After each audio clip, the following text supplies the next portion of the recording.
we're going to make a bowl using coconut shell. I have a very nice round shape of a coconut shell here. I removed the skin already, so this is the looks of a coconut shell. Look at this, so nice shape.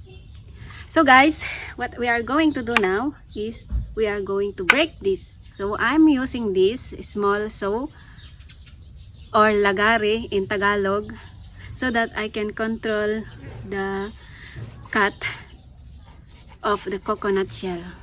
Because if I'm going to use the big knife or a bolo, and then if we open the coconut shell, the side of the coconut shell is not so nice shape. So we're going to use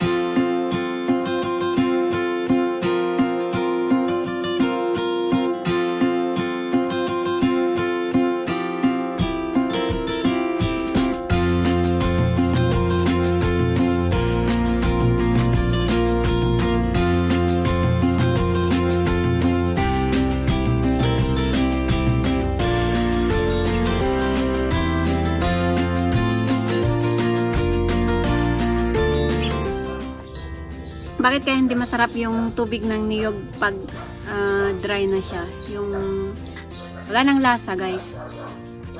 So this is now the coconut. So this I'm going to make bowl, the shell of coconut. So tara na, guys.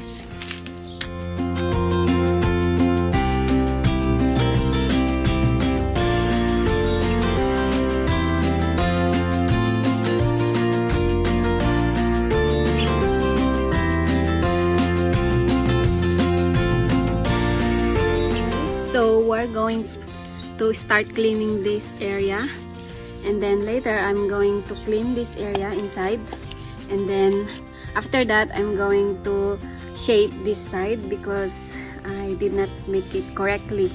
I did not make it perfect. So look at that, guys. There's little higher here and they are not level in shape. So we're going to start now. I'm going to use this small knife to clean this area, do like this.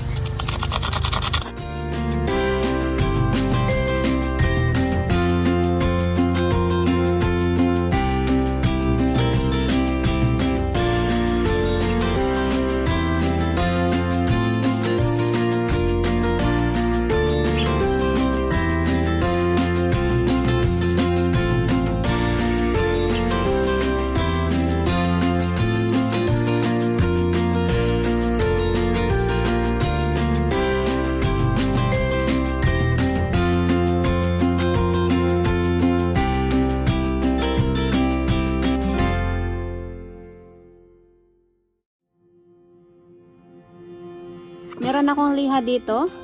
Lihain natin itong outside niya. We need to clean the outside and inside. So we are totally done.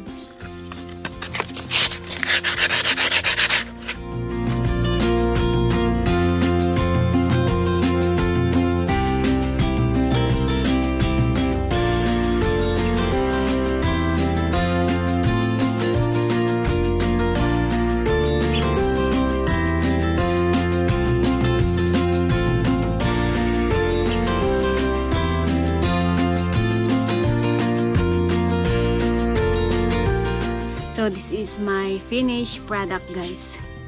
Yes, so nice. I can use this to serve with my soup, or otherwise you can use this to put your onion, ginger, and anything, guys. I make this for only 25 minutes and it's very easy to make, guys. It's very useful. So this is the pear. Look at the difference. This is the pear. So clean now. There's a small hole here. Look at that, guys. I'm going to make a small hole here and a small hole here for tie wire, and I will put soil and I will plant any flowers here. So follow me, guys, and I will show you.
So guys, I hope you like my simple indigenous bowl made by coconut shell.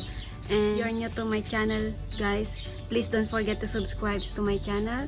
Gives me thumbs up below and gives me comment below. And press the ring down below so I will notify you every time I upload. So I will see you to my next video, guys. Bye!